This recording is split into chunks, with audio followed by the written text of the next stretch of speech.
market masterclass, and we've been very kindly invited to the cosy little home of Tony Littlefield, and we're going to have a discussion about some financial ideas and what's going on in the world of the independent financial advisor. So, Tony, Bruce, pleased to meet you. And you, How good you to doing? see you. Very well. Thank you so much for inviting us. No, you're welcome. Here. Anytime, Bruce. You previously, you were, I believe, in real estate in the Middle East and further north in the colder climate. Is that how you sort of first got into sort of investment type of? Yeah, I left the UK in 2004 and went to Dubai because everybody went to Dubai. Dubai was where the streets were paved with gold and there was opportunity. So I went into real estate, worked for a developer, and then became an agent and ran a real estate agency in Dubai. Very successful, very nice part of the world. But the crash came in 2008, and I think in 2009 we called it a day and left and went to Singapore. Stayed in property. But yeah, Dubai was wonderful. You've been to Dubai? No, never have. Why not? I've been to Oman, but it's the only place I've been in the Middle East. Dubai is a bit like living in a five-star hotel. If you never leave, it's a nice part of the world. We enjoyed it very much. But you were there for how long? 4 years, 2004 to 2009, so 4.5 years. And very different Singapore, very different? Different approach to the people? Or? Singapore was far more welcoming. Dubai is very insular with the locals and the expatriates, and the big Muslim community in Dubai, obviously, and then the expat is living on the edge of that. In Singapore, it's far more integrated. I guess after 5 years, we had a dozen Dubai friends, and in Singapore, in 15 minutes, we had 100 Singaporean friends. So it's far more integrated communities. And Singapore was great fun. Yeah, Asia for beginners, as they say. Yeah, Southeast Asia is full of friendly people, isn't it? Friendly people. You also went much further north, I believe, at some stage. From Singapore, I went to Ho Chi Minh. I was in Vietnam for a year, and from Ho Chi Minh, I covered in sales management. I covered Hanoi and Phnom Penh and KL and Jakarta. I did that for a while, and then moved more into direct wealth management and training wealth managers, and moved to Frankfurt in Germany.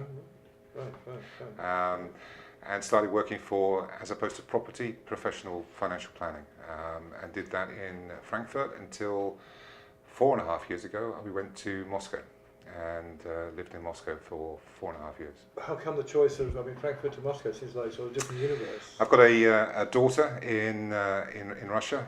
My ex-wife is Russian, so I moved because it's a lot easier to go within Russia when you're in Russia than it is to trip in from Germany with visas, and so yeah, we relocated to Moscow, and Moscow, another wonderful place, beautiful people, lovely architecture, lots of history. So, but Moscow was my first inroad into wealth management, into training people to give proper advice. Right.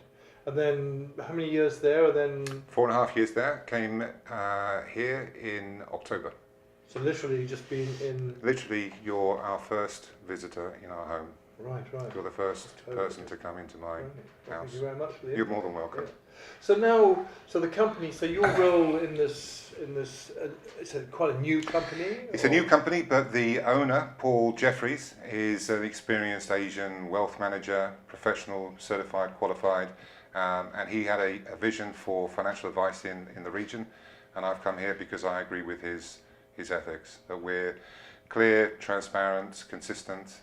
Paul's married to a Filipino, so Paul was very keen on having a good, solid, long-term, big-time base in the Philippines, and we're looking to recruit 10 professional, genuine, hard-working financial advisors, and my job is to make sure they carry the torch of Pearl River, and that they're not hard-nosed, commission-driven salesmen, that they're here for clients' best interest. So Pearl River is the official name of the company. Pearl River, yeah. Pearl River is the name here, yeah. And you're covering the whole of Southeast Asia. Is that your? We've taken on consultants in Jakarta, in Vietnam, in Cambodia.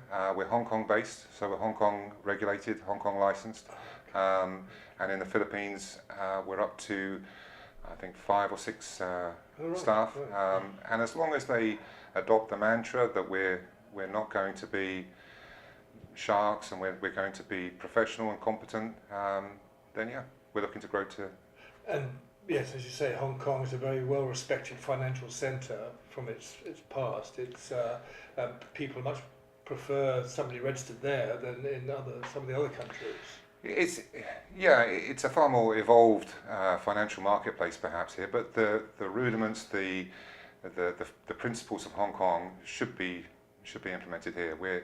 We don't need for advisors to be registered or to be qualified, but we want them to be qualified. We want to adopt the same basics that we have to adhere to in Hong Kong.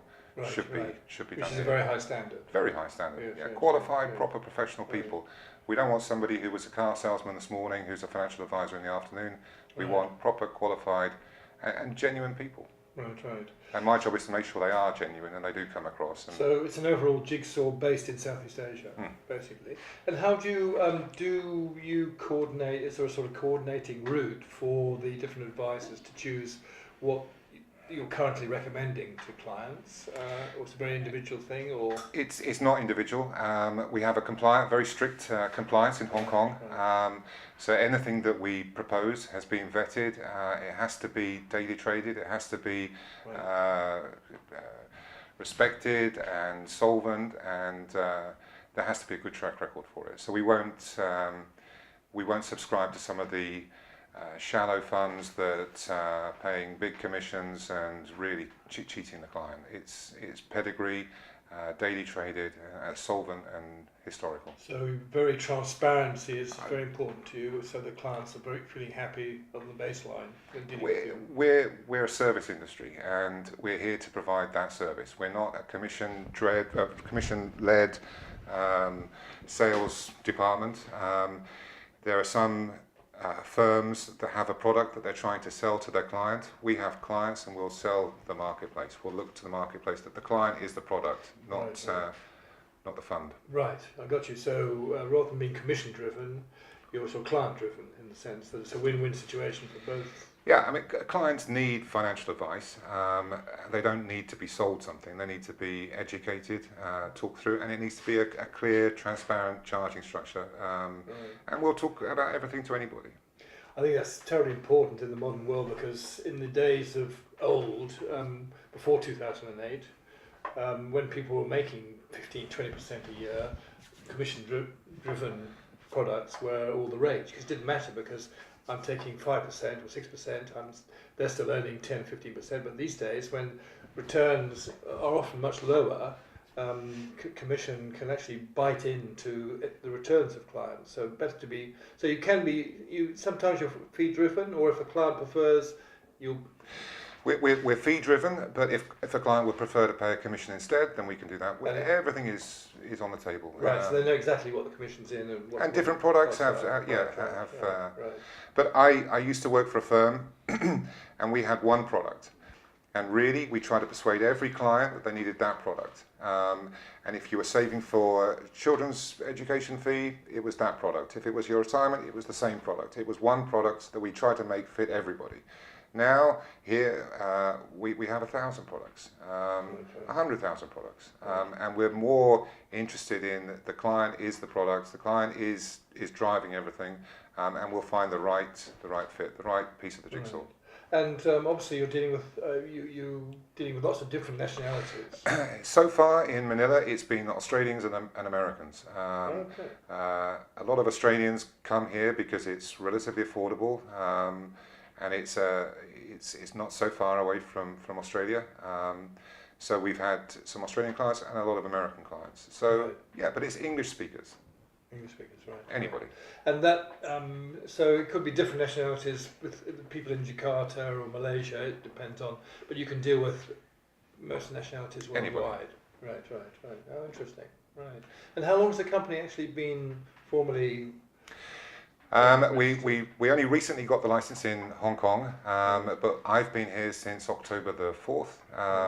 But it's really to lay out a foundation to have the right staff on board for a launch January 26th.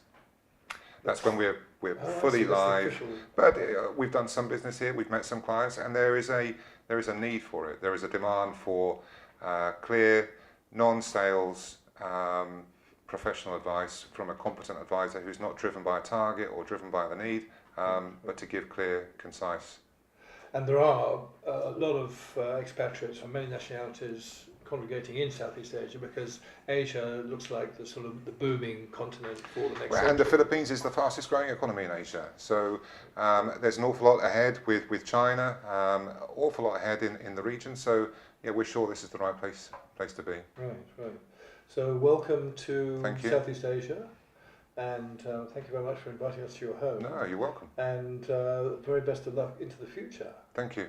And the company Pearl River. Pearl River. So the best of luck. Thank you. Thank you Thank very you, much, Bruce. Andy. No Thank problem. you. No problem. I hope you found that useful and interesting.